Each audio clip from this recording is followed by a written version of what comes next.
That's right, guys. Iowa basketball season finally coming to a wrap, and thank God it's not been pretty. Thank God for Iowa baseball. Yeah, 2-8, 13th in the Big Ten. Not great year this year for Iowa basketball. Nope. We'll have more on that later. Let's start off with some baseball.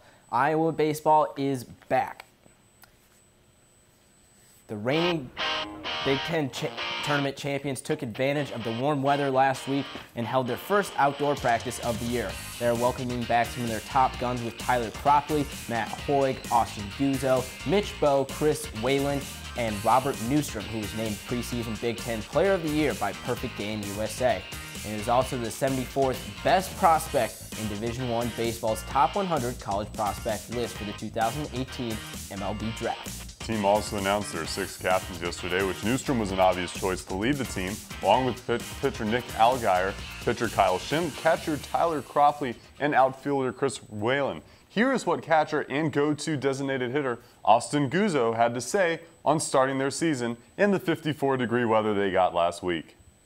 It's an awesome time. I think all of us were itching to finally get out here, just to start practice at least, and be able to come out here in the winter time out on the field in 54-degree weather.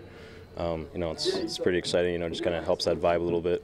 I think it's awesome. I think it definitely helps our pitchers and our fielders definitely the most. We've been doing live at bats inside for every year I've been here so far, and it's the first time being able to come out here before and kind of have a real feel before we head down to Florida and start the first game. So I think it'll be a huge advantage for us, especially out here right now, to be able to do this. I think it'll benefit us a lot. I think we'll be steps ahead going forward the next 3 weeks. The team will open up their season in Florida Friday, February 16th. So tune in next Friday for Mary Kate Harrion and Zach Mackey, who will break down all you need to know about the 2018 Hawkeyes. Now, Iowa wrestling fell to Michigan this weekend, but one lone bright spot was freshman phenom Spencer Lee. DITV's Justin Elsner has more on the start of the Spencer Lee era of Iowa wrestling.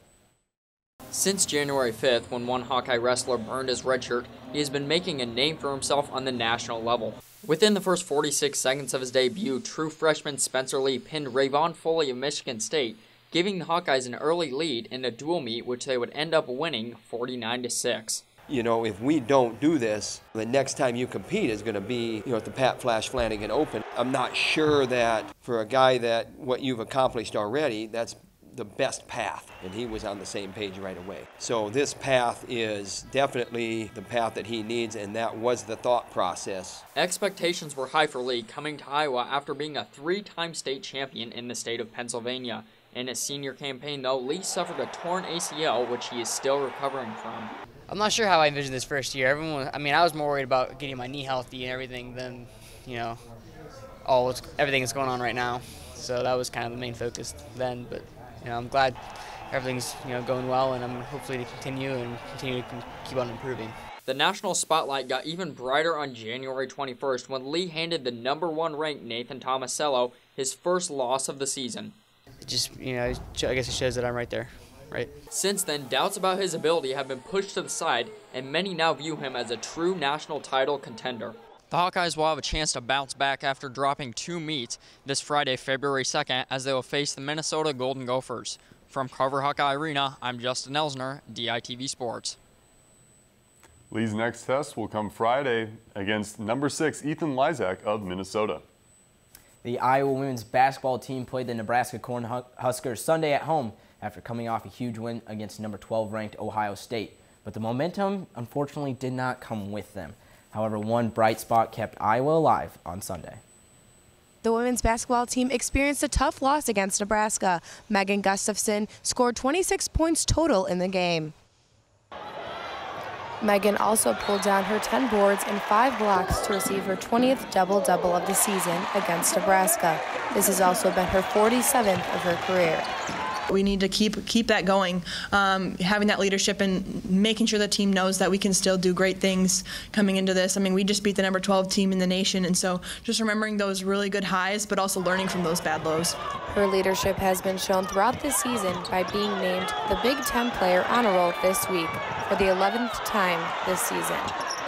we didn't stop fighting, and that's what I would expect out of my players, and that's what you want out of your players, but that's what we got. They did not stop fighting. I thought Doyle left every ounce of energy out on the floor that she had. I thought Megan continued to battle in there. I thought Mac worked hard in there. Even though the Hawks didn't play as well as they should have, they still remained playing as a team and did not stop their fight until the end. Reporting from Carver Hawkeye Arena, this has been Nicole Tomasic with DITV Sports. Unfortunately, the Hawks fell to the Huskers 92-74, but kept their focus throughout the entire game, with even coming back in the second half strong as ever. The Hawkeyes play at Michigan State on Thursday. Tip-off is set for 5 p.m. Central Time from the Breslin Center. Now the men's basketball team is trying to get their third win of conference play tonight against Minnesota, who's sitting at 14-9. Here's what head coach Fran McCaffrey and starting point guard Jordan Bohannon had to say about the Gophers.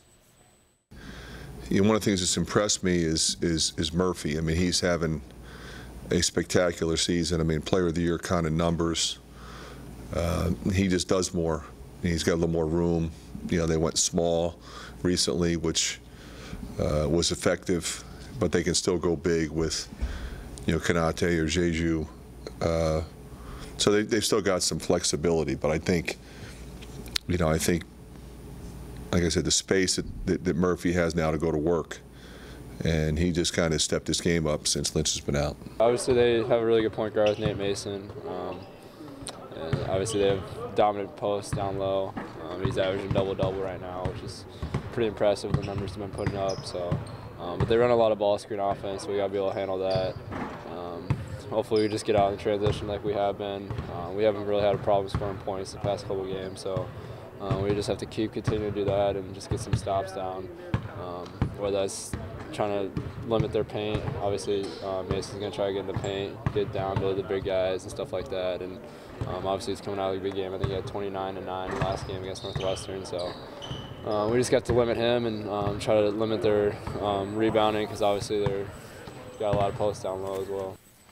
Tip-off is set for 8:07 inside of Carver Hawkeye Arena and will be broadcast on Big Ten Network. Tune in tomorrow. We'll give you highlights from Iowa's matchup with Minnesota. That's it for us. Back to you guys at the desk.